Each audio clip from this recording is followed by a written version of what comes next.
All right, here with Rachel Donaire. How's it going, Rachel? Great, great. We're in Florida. Weather's kind of funky, raining and then hot. So that's probably why my hair looks like this. It's all frizzy and doesn't know what to do with itself anymore. You were in Florida for the WBA convention, right? Correct, correct. Okay. Well, first question I have for everybody is, how'd you get your start in boxing? Well, I mean, I've always been around boxing. My uncle is actually a reporter for in the Philippines. He used to cover a lot of Manny's fights, and just growing up in the Taekwondo world, we had a instructor that was a black belt. His name was Eddie Croft. So I was always around boxing. That was a way that me and my father connected, and so we'd always watch fights and things like that. Of course, one of the female fighters that was in Taekwondo before she went into boxing is Anna Hulaton. She's Filipina, and she crossed over into boxing. Around that time, Nonito and her were training, and I was having a party where I met Mario Serrano, and they invited Nonito at that time. So that's pretty much how I got in it. And then when I was dating Nonito, I would just notice that he would always get a contract in and be really eager to like press send, and he wouldn't read anything when it came to sponsors or fight contracts. So I decided to just start helping him look through things more carefully and start redlining. And then it just grew from there. Cameron Duncan decided he wanted me to co-manage with Nonito. And then after a certain time, I took over completely. Okay. Yo, that's just like a wife. They have to make sure everything's on point. Um, Exactly. Yeah. did you Yeah. And I mean, always? like boxers sign their life away a lot of the times, and that's the scary part. So, I mean, especially if you have a wife, like you want a family, you want to make sure that they're not getting taken advantage of. What is your background in before boxing? I was actually like I said, I was in Taekwondo. Then I went into the military for 5 years.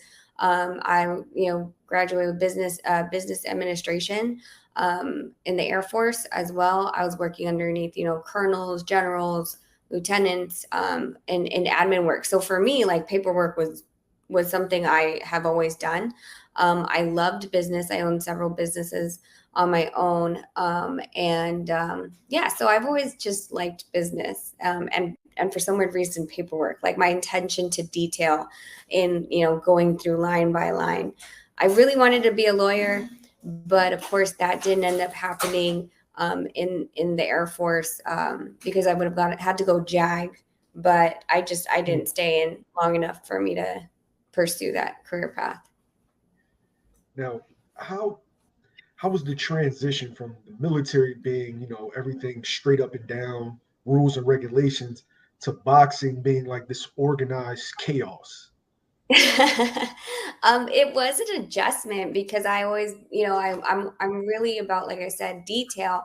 And there really isn't much, like you said, it's organized chaos. There's not much rules. There's rules, but it's like people don't always follow them. Like if it doesn't apply, like they're like, oh, that's a rule, but it doesn't apply to me. You see things like move in boxing that you would never see in the military.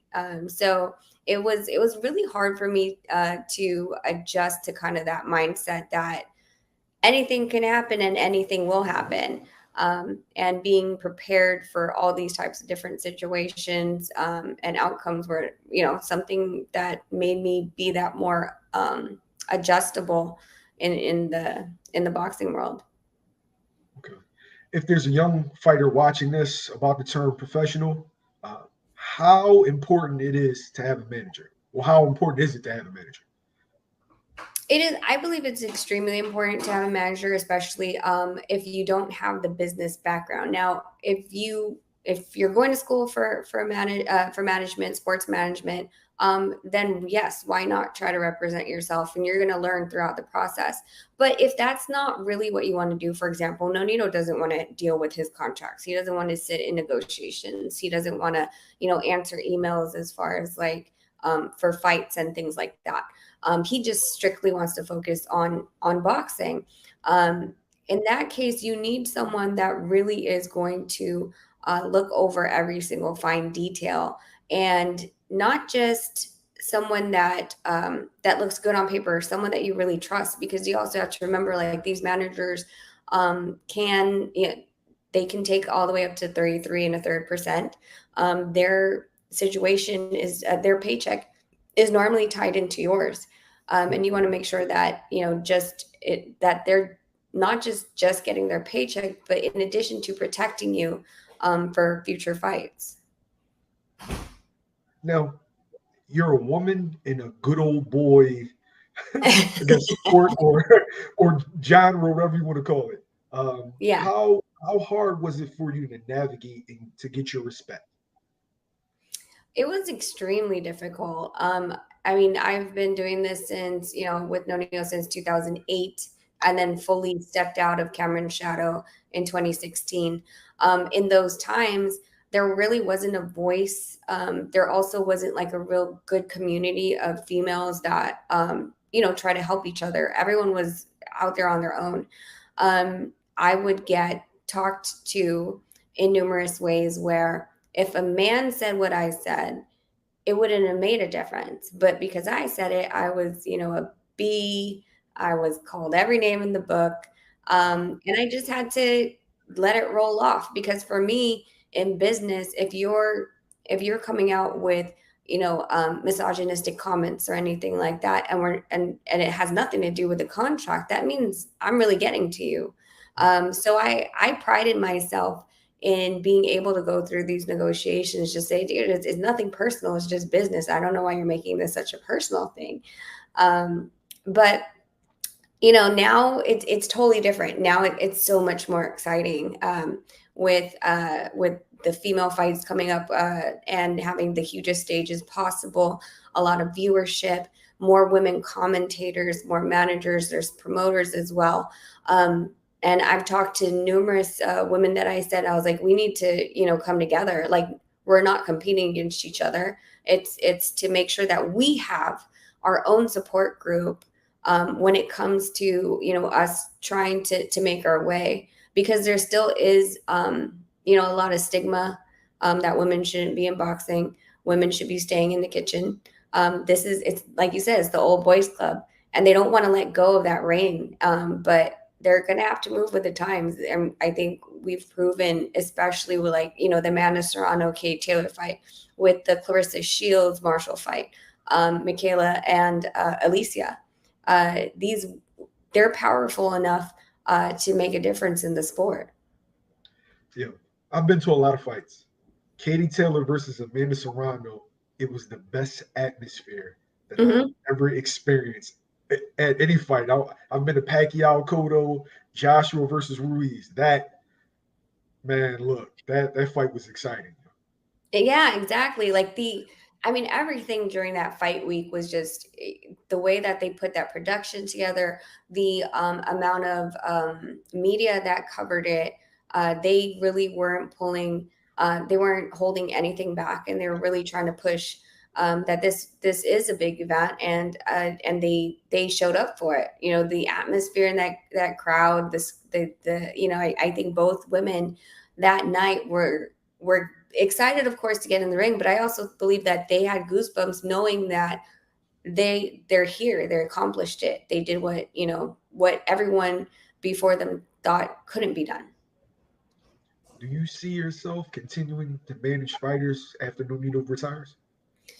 I mean, I'm as at this point, I am advising a number of fighters besides Nonito, and I like doing it because I feel like I don't I don't want to see these guys like getting hurt. So I've been, I've gotten contracts completely taken out of, like, they omitted like the promoter and the purse numbers, but the other things that could legally get them in a tie with the promoter is how I advise them. I like it. I feel like there's a rhyme and reason I'm here. There's a reason why I didn't back down. And I think that if there's fighters that want my advice, then I'm always here.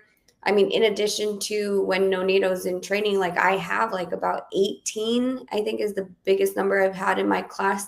And it's a private class and it's MMA guys and boxers trying to vie for a spot in my class when we're doing strength and conditioning camps. I love that. I love teaching classes or running camps. Like those, that's like my bread and butter. I love being in the gym. I love teaching. So, I mean, I don't see myself like leaving at any point just because, when Nonito decides to retire, I think that for his sake as well, I think we'll be very active and involved in boxing because I think him being in boxing, around boxing, once he decides to retire, I think that'll keep him away from wanting to step back in the ring and making a big mistake. Okay.